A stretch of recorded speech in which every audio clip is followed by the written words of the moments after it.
A'udzu billahi minasyaitonir rajim. Bismillahirrahmanirrahim. Assalamualaikum warahmatullahi wabarakatuh. Waalaikumsalam warahmatullahi wabarakatuh. Alhamdulillahilladzi hadana li hadza wa ma kunna linahtadiya laula an hadanallah. Wassalatu wassalamu ala sayyidina muhtad wa ala alihi wa ashabihi al-ahyar.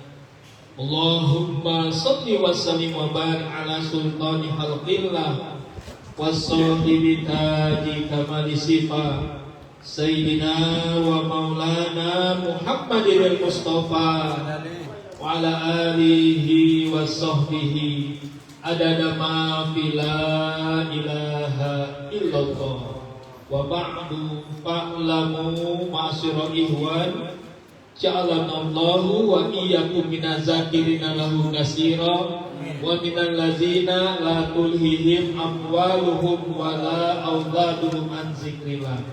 Allahumma iftah lana bi futuhil arifin. Allahumma iftah lana bi futuhil arifin. Allahumma iftah lana bi futuhil arifin. Bi barakati wa karamati Sayyidi Ahmad sahibul wafatadul arifin qaddasallahu sirah. Al-Fatihah. Bismillahirrahmanirrahim. Alhamdulillahi rabbil alamin arrahmanir rahim maliki yaumiddin. Iyyaka na'budu wa iyyaka nasta'in ihdinas siratal mustaqim siratal ladzina an'amta 'alaihim ghairil maghdubi 'alaihim waladdallin. Amin. Yang sama-sama kita hormati, kita muliakan Sohibul Hajat Manaqib, Sohibul Bait, Ketua terpilih LDTKN Kota Jakarta Pusat masa khidmat 2024-2029 sekaligus Ketua Komunitas Menembus Langit Suryalaya Al-Mukarram Bapak Ustadz Haji Ferry Gunedi SC beserta seluruh keluarga besar beliau yang mudah-mudahan kesemuanya selalu dalam lindungan, rahmat, berkah dan ridwan Allah Subhanahu wa taala. Amin. Yang saya hormati, saya muliakan para asatidz, Masya Allah sangat banyak ini bertabur bintang ya. Karom, Ustadz Danuhangga, Ustadz Oman, Ustadz Hasanuddin, Ustadz Sihabuddin, ada Pak Haji Musri juga, Ustadz Deden, banyaklah para asatidz semua, Masya Allah. Memang ini markas Menembus Langit, memang tempat kumpul ya, tempat kongko bareng, kongko yang mendatangkan keberkahan. Kongko di tempat ini minimal kita dapat 3 hal. Pertama, mendapatkan ampunan Allah, mendapatkan rahmat Allah, dan menghasilkan keberkahan dari Allah Subhanahu wa taala. Amin ya rabbal alamin. Para hadirin yang berbahagia, saat ini kita sudah berada di bulan Rabiul Tsani atau bulan Rabiul Akhir, yang merupakan bulan haul agungnya Tuan Syekh Abdul Qadir Al-Jailani qaddasallahu sirah. Karena beliau wafatnya pada tanggal 11 Rabiul Tsani atau Rabiul Akhir 561 Hijriah. Maka banyak kaum muslimin yang menyelenggarakan haul beliau itu pada bulan ini saja, bulan Rabiul Akhir. Tapi kita bersyukur oleh guru kita memperingati haul beliau tidak hanya 1 tahun sekali, tapi bahkan setiap bulan di Pondok Pesantren Suryalaya. Karena bertabaruk mengambil tanggalnya, tanggal 11 ya, setiap bulan Hijriah, maka setiap bulan.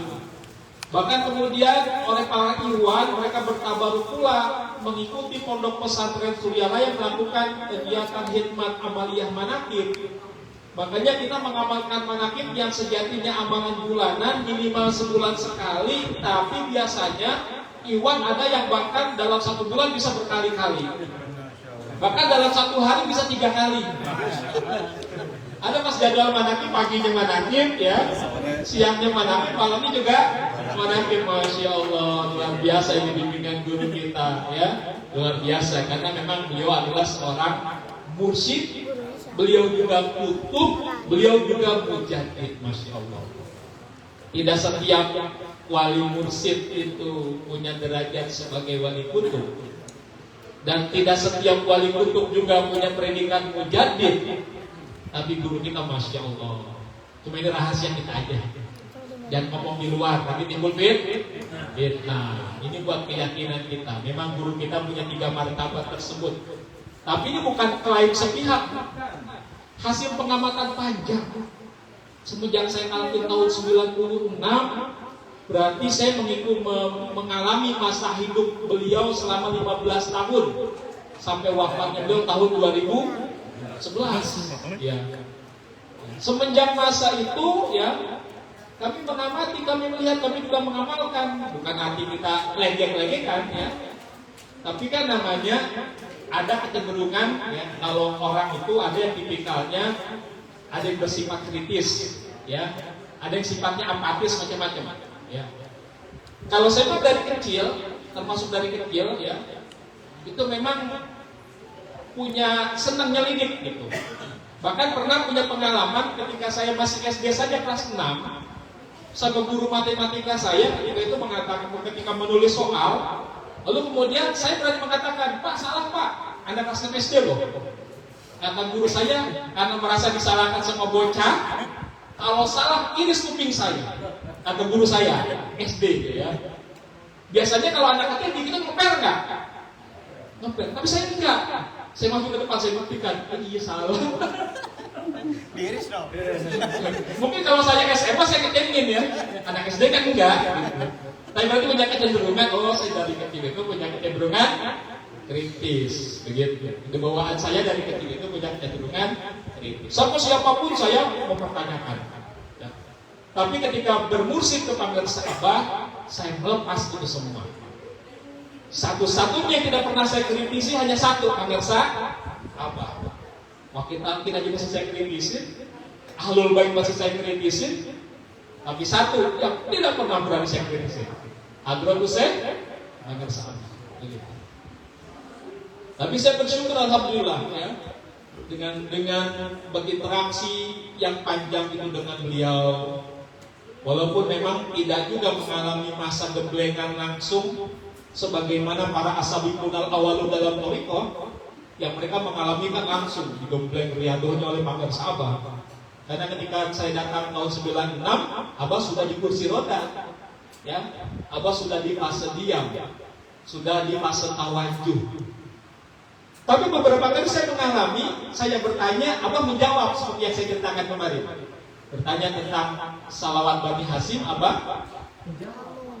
Dan ada hal-hal yang lain yang saya bertanya, Abah juga menjawab. Padahal Abah sudah di fase tawajuh. Dan memang dalam kitab-kitab yang tidak boleh kita bertanya kepada guru adalah ketika kita bertanya, mempertanyakan amaliyah. Jadi ketika misalnya guru memerintahkan, kita bertanya seolah-olah pengen tahu nih dalilnya apa.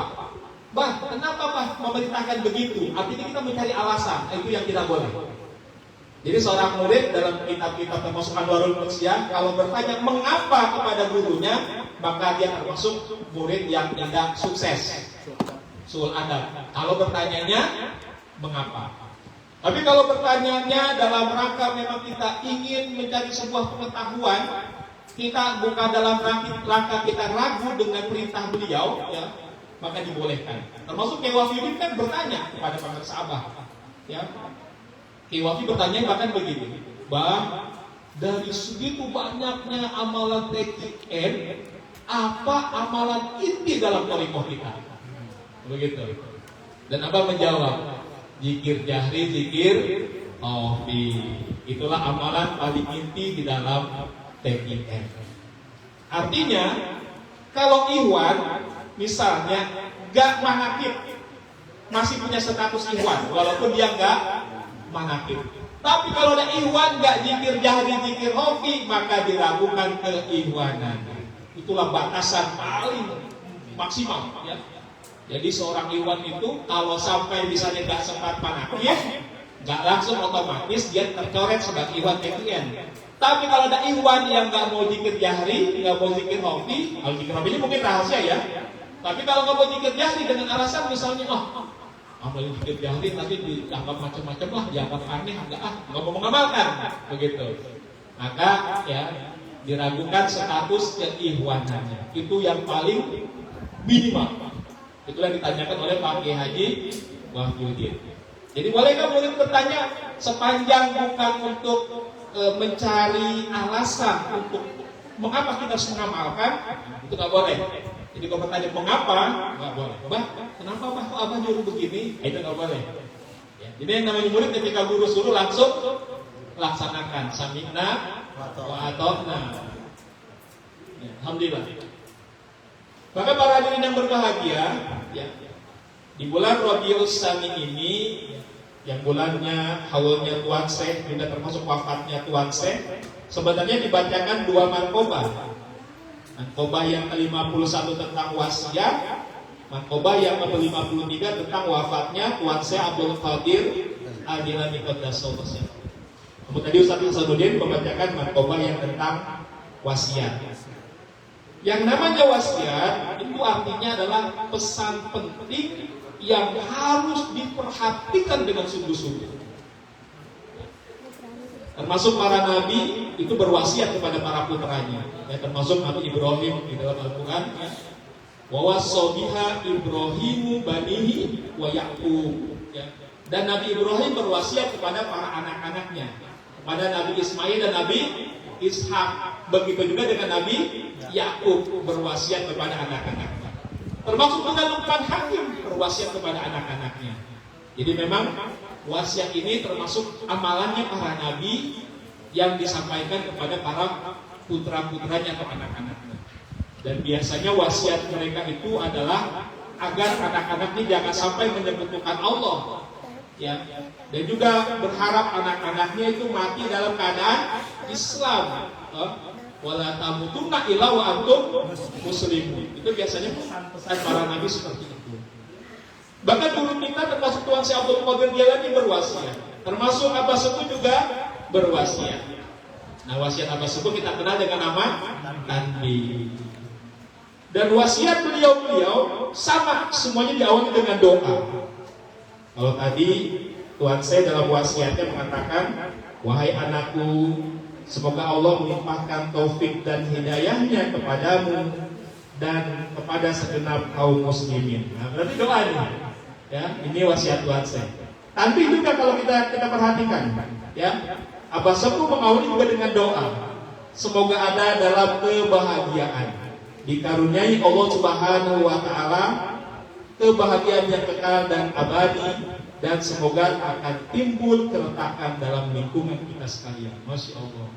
Jadi ketika beliau menyampaikan wasiat atau pesan pentingnya, maka semua diawali dengan doa untuk murid-muridnya, sebagai bentuk kasih sayang beliau kepada kita sekalian. Termasuk paket sahabat juga di dalam Miftahus Sudur. Di dalam Muqaddimah Miftahus Sudur yang tadi saya bacakan, Muqaddimah yang saya biasa sampaikan itu adalah Muqaddimah Miftahus Sudur. Paket sahabat mengawali dengan doa. Maka tadi ketika saya mengucapkan Pak Lamu Masirul Ikhwan, Ustaz Danu paham karena beliau selalu baca tabaruk kitab Miftahus Sudur. Maka paham. Itu pasti saya akan membaca doa paket sahabat.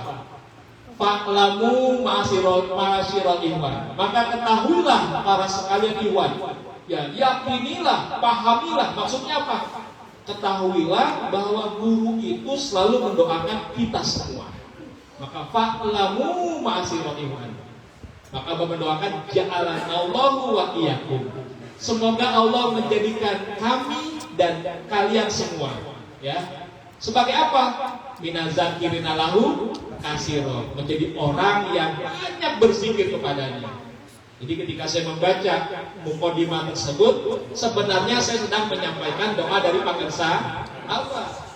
Jadi yang pertama, doa apa kepada kita semua agar kita menjadi orang yang banyak berzikir kepada Allah.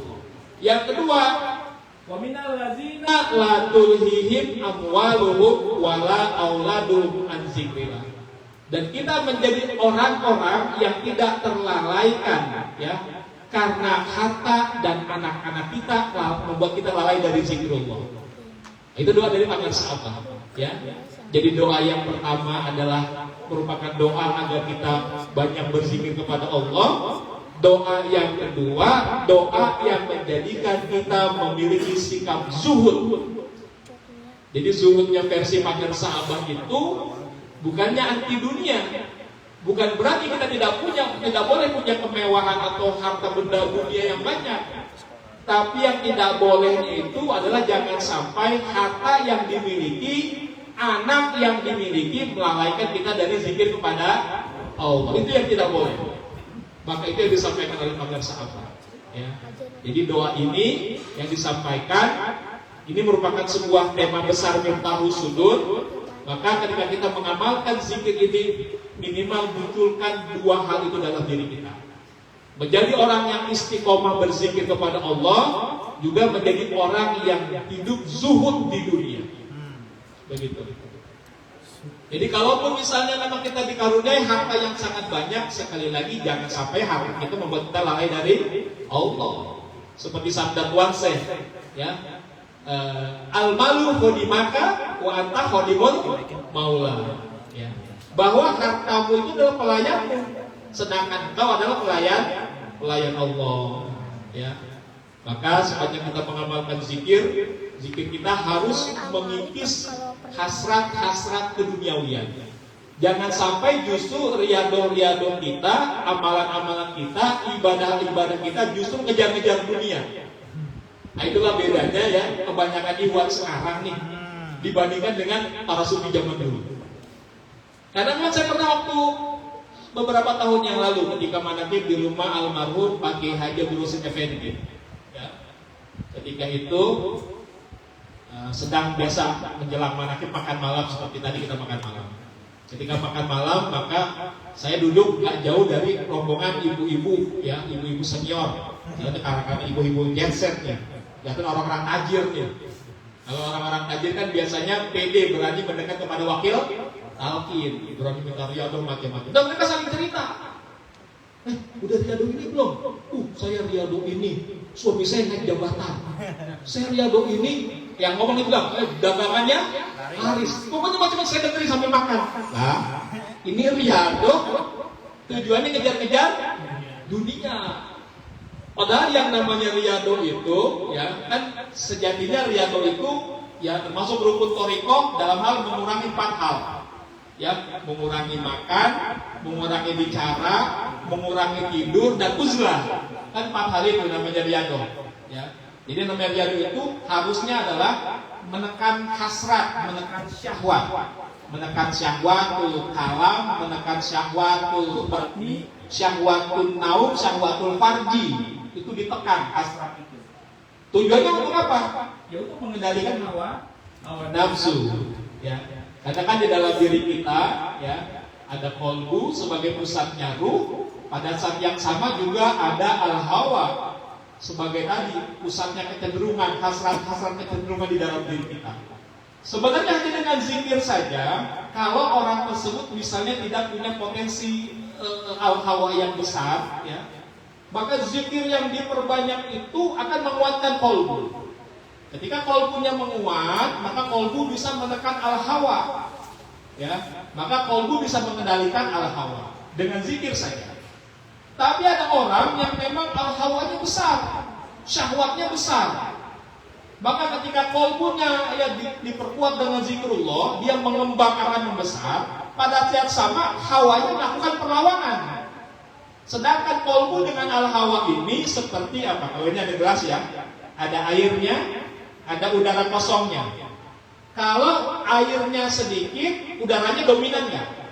Dominan. Ketika airnya banyak, berarti udaranya sedikit. Begitulah posisi qalbu dengan al-hawa. Ketika qalbunya menguat, maka al-hawanya melemah. Ketika qalbunya melemah, maka al-hawanya menguat. Ada orang yang dengan zikir saja, karena zikir itu ada menguatkan qalbu. Ketika qalbunya menguat, maka dia bisa mengendalikan al-hawanya. Tapi ada orang-orang yang memang ketika terlahir punya al-hawa kecenderungan hasrat syahwat yang besar.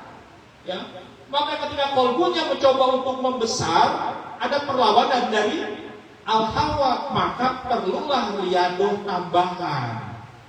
Yang fungsi riyadhah itu untuk menekan al-hawa. Jadi riyadhah itu dengan mengurangi makan, mengurangi tidur, mengurangi bicara, ujlah, maksudnya menekan al-hawa. Ketika al-hawa ditekan, maka punya ruang untuk kolbu semakin mengembang, dominasinya begitu.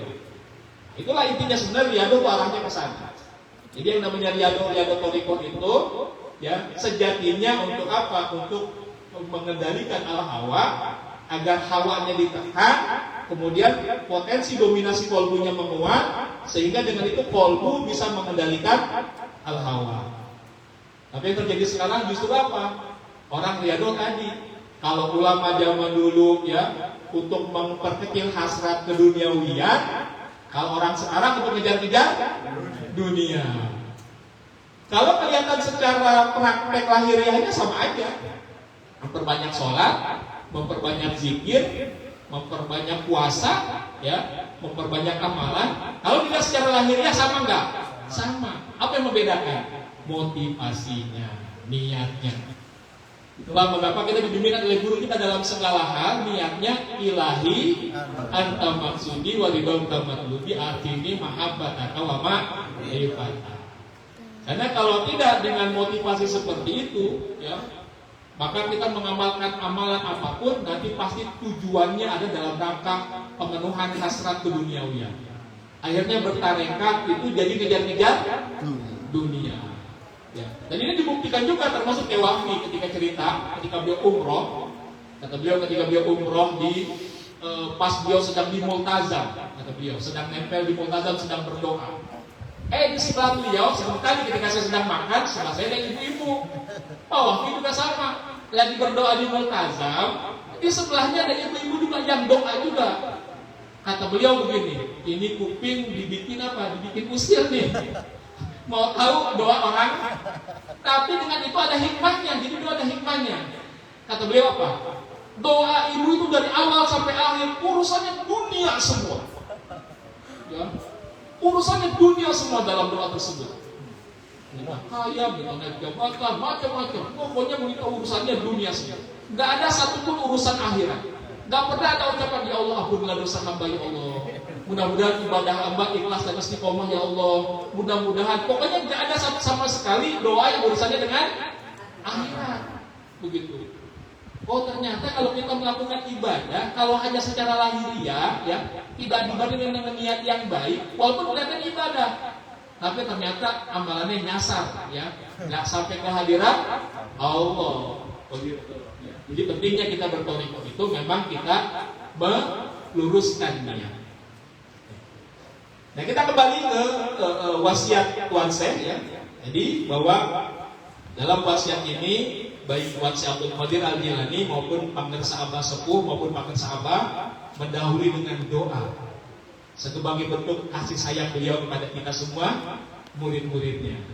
Karena memang beliau itu termasuk guru kita Pangersa Abah, saya sampai membahasakan ya bahwa Pangersa Abah itu adalah kutbi rohmah. Kalau Tuan Syekh itu kan kutbi robani, kutubnya ilmu ketuhanan, kutbil alamin, porosnya alam semesta. Tapi kalau Pangersa Abah kutbi rohmah, kutubnya kasih sayang. Karena Pangersa Abah itu punya rasa belas kasih kepada muridnya tanpa batas, masya Allah. Jadi kutubnya rahmat Allah itu hadratus Syekh Pangersa Abah, ya.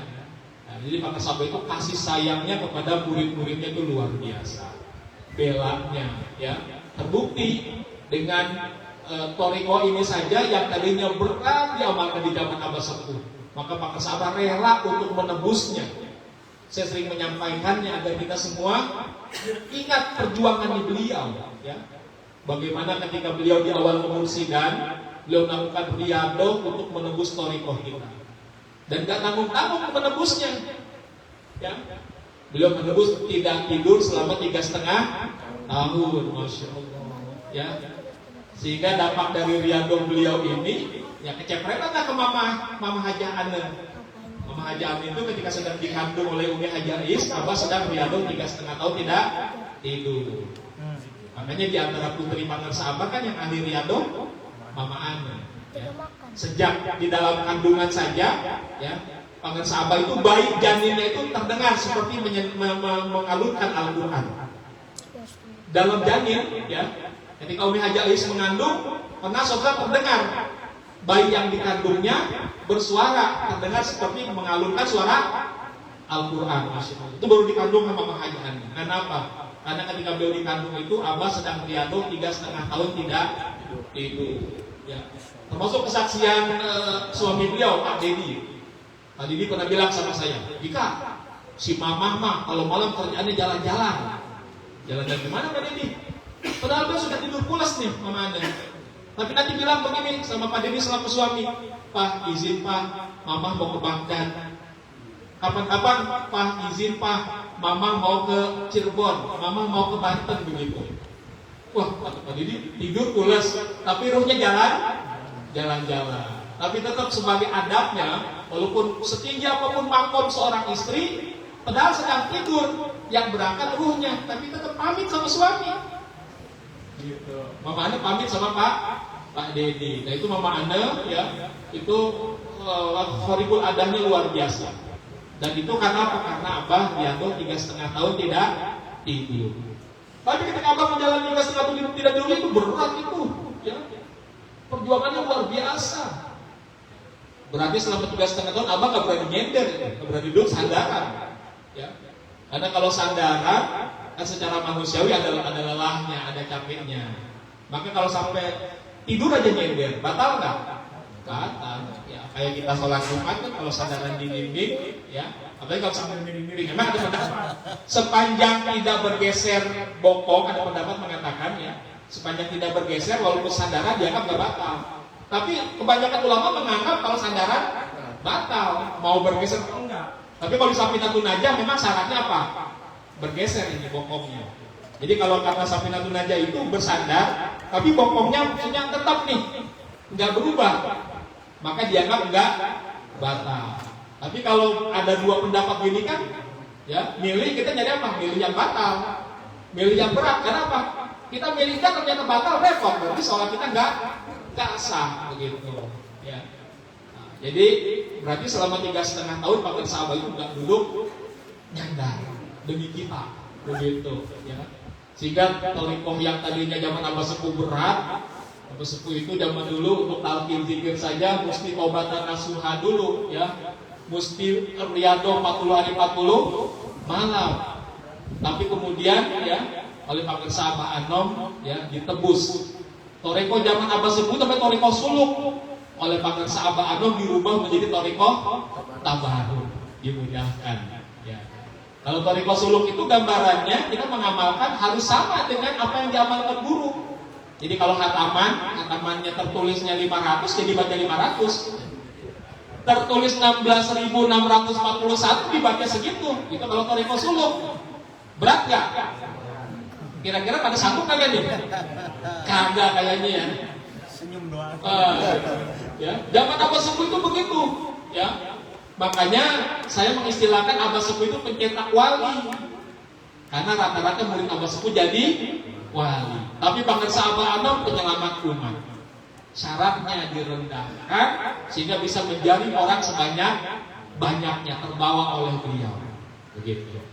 Jadi kalau Abah Sepuh wajar. Orang yang mengamalkan toriko zaman Abah Sepuh ini seperti orang yang konvoy mengikuti mobil bersama Abah Sepuh. Semuanya bawa mobil. Namanya toriko suluk, ya, konvoy bareng-bareng. Abah Sepuh belok kanan, semua itu belok kanan. Abah Sepuh berhenti, semua berhenti. Abah Sepuh nanjak, semua nanjak. Itu harus punya kemampuan bawa mobil yang sama. Karena konvoy, namanya toriko suluk. Tapi zaman Pangeran Sabah Anom, ya, kita seperti naik kendaraan bis super besar. Pangeran Sabah yang bawa mobilnya, kita semua jadi penumpang. Tidur lagi. Bahkan kebanyakan penumpangnya bukan tidur, begitu. Jikir cuma 3, Riano males. Namanya tukang tidur. Tapi sepanjang nggak turun dari bis, Pangeran Sabah sampai di tujuan. Kita sampai nggak? Nyampe. Jadi alhamdulillah dengan mengamalkan toriko tabaruk, ya, walaupun kita nggak ngalamin pengalaman spiritualnya nih, ya, perjalanan mulki malakut nggak ngalamin pengalaman di alam malakut, masuk alam jabarut nggak ngalamin, masuk alam laut nggak ngalamin. Tapi tiba-tiba sampai, oh ini alam laut nih.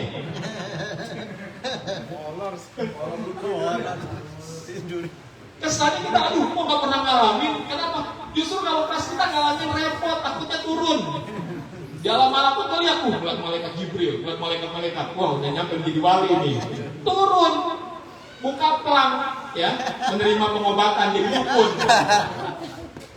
Repot. Jadi kalau di kelas kita, ya memang walaupun nggak punya pengalaman rohani spiritual, kelihatannya nggak ada progresnya. Bikin begini-begini aja. Ya wajar karena tidur. Tapi kalau misalnya kita nggak turun dari kendaraan, sampai nggak? Sampai. Itu namanya torikoh tabaruk. Sampai dibangunin. Dengan mengamalkan mengikuti guru. Pokoknya disuruh zikir harian. Walaupun cuma mentok pas-pasan 165. Kata Abah 165 itu kayak kita makan nasi sama air putih doang. Lebih dikit dong 201 biar ada triknya naik 3. Kalau mau yang enak kayak tadi, 2 enak atau menunya? Enak. Itu kelas 500 atau 1000 deh tuh, ya. Ada asinannya, ya. Ada macam-macam telurnya. Pokoknya kalau menu kayak tadi, itu bukan menu kelas zikir 165 pas. Kalau 165 cuma nasi sama air putih, ya, gitu, ya. Karena yang pokok-pokoknya. Kalau mau yang nikmat kayak tadi, amalin zikir itu lebih banyak lebih bagus. Tapi dengan mengamalkan 165 pas saja, hataman juga pas-pasan saja seminggu sekali, manakib juga pas-pasan saja sebulan sekali, lalu mencoba mengamalkan tadi semampunya, ya mengikuti panggil Abah, nggak bergeser, tengok kanan, tengok kiri, nggak tergiur dengan mursid-mursid palsu, ya. Kira-kira sampai nggak? Sampai. Alhamdulillah. Ya, dia bisa aja. Yang mau ada rapat ya. Saya juga ngomong nih nggak struktur, pokoknya ngomong-ngomongnya aja lah. Apa yang sampai? Dikeluarin gitu aja. Tapi mudah-mudahan ada manfaatnya. Ya, ada manfaatnya karena kita akan ada rapat dan saya ingin menguatkan teman-teman semua, ya. Maka inilah termasuk jalan yang paling mudah buat teman-teman semua. Jalan hikmat. Berat kalau mengejar dengan jalan riado. Teman-teman zikirnya sekian ribu, harus melekat, harus riado, ini harus mandi malam misalnya. Walaupun juga jangan ditinggalkan ya. Nanti mandi malam juga ada kelasnya, ada yang mandi malam yang mandi sekali selama 40 hari. Nanti naik lagi mandi kemanusiaan. Setiap malam mandinya 40 kali. Jadi itu riado di kamar mandi gitu. 6 jam di kamar mandi itu. Karena apa? Mandi, nunggu kering, ya, baru 1 kan? Mandi lagi. Kering, baru 2 kan? Mandi lagi. Itu kira-kira 6 jam gitu. 40 kali. Jadi dilatih apa? Kesabarannya. Nanti lama-lama bisa merasakan aliran air. Air yang mengalir itu terasa seperti perjalanan zikir atau zikir sir. Nanti aliran air yang mengalir itu setara dengan gerakan zikir di dalam hati. Itu urusan ujungnya zikir-zikir juga, ya. Tapi berat nggak? Berat. Ya. Maka yang paling enak teman-teman mengejarnya dengan apa? Dengan hikmat. Man hasunat hikmatuhu wajabat karomatuhu. Difasilitasi oleh beliau oleh Ketua LD. Dengan apa? Yuk sama-sama berkhidmat di organisasi LDPGN. Maka kita berkhidmat melayani murid-murid Pangersa Abah. Kita melayani dengan membuat berbagai kegiatan-kegiatan. Yang tujuan kegiatan ini apa? Tadi untuk sarana pembinaan khataman, manakib, kita bekerja sama, saling berkontribusi, saling mengeluarkan donasinya masing-masing. Itu namanya jalur hikmah. Kata Tuhan saya, man hasunat hikmatuhu wajabat karomatuhu. Siapa yang baik hikmatnya wajib mendapatkan karomah. Lalu sabda Tuhan saya yang lain, ya, man aroda solaha, siapa yang ingin meraih kesolehan, fal yasir ardon tahta ahdami suyuh. Jadi siapa yang ingin meraih jalan kesolehan, maka jadikanlah dirinya tanah yang diinjak oleh para masyayikh. Kita menyediakan diri kita, ya, mengerahkan seluruh potensi kita, menjadikan apa yang kita lakukan adalah sebagai tahapan bagaimana di jejak program guru itu tersampaikan kepada umat. Jadi kita menyediakan diri kita menjadi tanah yang diinjak oleh para masyayikh, ya. Ketuaan saya begitu ya, man aroda solaha fal yasir ardon tahta akdami suyuh begitu. Jadi ini perjalanan khidmat. Perjalanan kita melayani guru. Ini jalan yang sangat cepat, Masya Allah. Ini yang sudah saya alami, ini sudah dialami oleh Haji Ferry, paling mudah Haji Hadri ya, dengan perjalanan khidmat ini Masya Allah. Semua dapat kemudahan-kemudahan. Termasuk berangkat ke tanah suci, nggak bayar sendiri, ada yang bayarin. Saya Haji Hadri begitu ya. Jadi modalnya khidmat. Dengan khidmat ini Bang Tong ya. Umroh ada yang bayarin. Modalnya khidmat. Padahal khidmat itu sederhana, hanya mengupload semua kegiatan-kegiatan, diupload. Tujuannya apa? Untuk agar orang menjadi termotivasi. Ya, mau ikut terlibat, mau ikut berdonasi, nah itu Bang Tong ya. Modalnya khidmat. Ini saja kajian pada malam hari ini. Sekali lagi ya, mudah-mudahan apa ajakan beliau untuk berpartisipasi di LDPKN ini disambut baik dengan teman-teman dengan niat khidmat. Kalau sudah niat khidmat, jangan hanya tercantum namanya saja. Ya. Kalau sudah tercantum namanya, maka kita harus mempertanggungjawabkan. Itu jangan jadi beban, tapi jadikan ini ladang khidmat. Wah, nama saya sudah tercantum nih. Jangan sampai cuma nama doang, nanti malu sama guru, ya. Ketika di absen, guru melihat namanya ada, hasil kerjanya nggak ada. Ini namanya murid yang ngerepotin guru.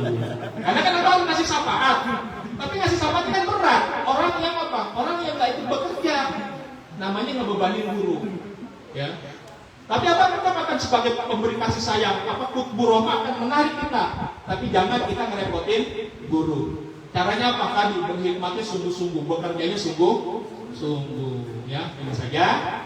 Mudah-mudahan ada manfaatnya. Terima kasih atas segala perhatiannya. Mohon maaf segala kekurangannya. Wallahuallahi tawakkalna wa ilaihi masir. Wassalamualaikum warahmatullahi wabarakatuh. Waalaikumsalam.